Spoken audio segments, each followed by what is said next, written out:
آئیے آپ کو لیے چلتے ہیں پاکستان کے معروف معیشت دان Kaiser Bengali national press club Islamabad میں ملک کی تازہ معاشی صورتحال، IMF کے قرضے اور دیگر مسائل کے حوالے سے خصوصی نشست نیشنل پریس کلب اور اکنامک جرنلسٹ فورم کے اشتراک سے پریس کانفرنس کر رہے ہیں۔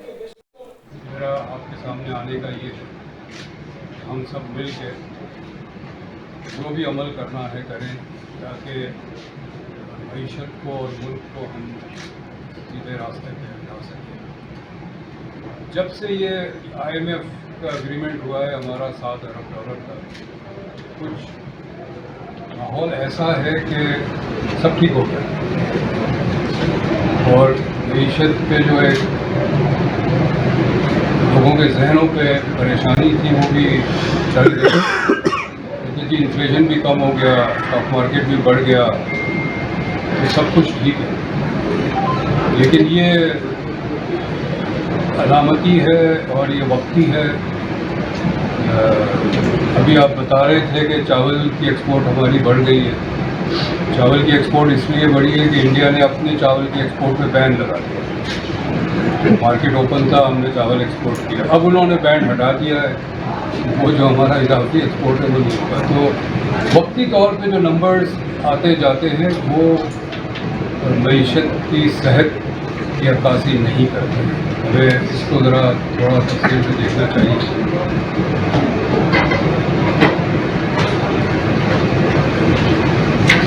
ہم پچھلے 10 سال سے بینکرپٹ ہیں، یعنی دیوالیہ ہو چکے ہیں۔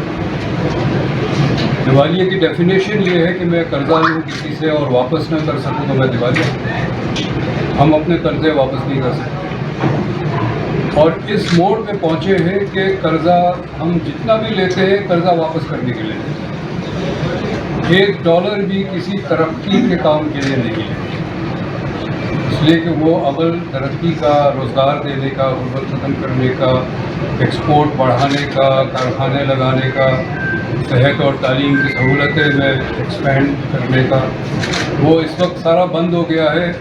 جو ہمارا فائنینس منسٹر ہوتا ہے اس کا 1 پوائنٹ TOR ہوتا ہے فائنینس منسٹر کا، کہ اگلا جو پیمنٹ کرنا ہے ہم نے قرض داروں کو، وہ پیسے کہاں سے لائے جائیں گے۔ اس لحاظ سے جو موجودہ فائنینس منسٹر ہے کامیاب ہے اپنے کام میں، کیونکہ ایک ہی ان کے پاس 1 پوائنٹ ایجنڈا اس کو دیا گیا تھا اور کوئی کام دیا نہیں گیا تھا۔ اس کا کام نہیں تھا معیشت کو بحال کرنا وغیرہ وغیرہ، تو وہ ہم یہاں پہنچے ہیں۔ میں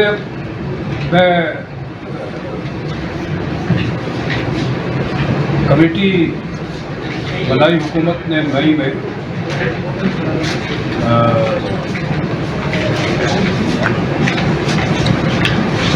نیشنل آسٹیریٹی کمیٹی کے نام سے مجھے انہوں نے کہا آپ جوائن کر لیں۔ میں نے کہا چلو، ایک حکومت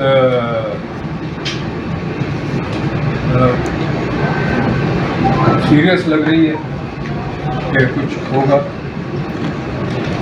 2-3 ہفتے بعد یا مہینے کے بعد جو ہے وہ ایک نئی کمیٹی بنا دی، committee for reduction of federal government expenditures, لیکن کمپوزیشن وہی تھی۔ دونوں کمیٹی کی کمپوزیشن میں 3 یا 4 سیکرٹریز تھے اور ہم 3 اکانومسٹ تھے۔ ڈسکشن بھی ذرا پروفیشنل انداز میں ہوتا تھا۔ اس کے بعد ایک تیسری کمیٹی بنا دی ہے ختم کر کے۔ پاکستان کے معروف معیشت دان Kaiser Bengali national press conference club Islamabad میں پریس کانفرنس کر رہے تھے۔ آئیے آپ کو لیے چلتے ہیں بقیہ نشریات کی طرف۔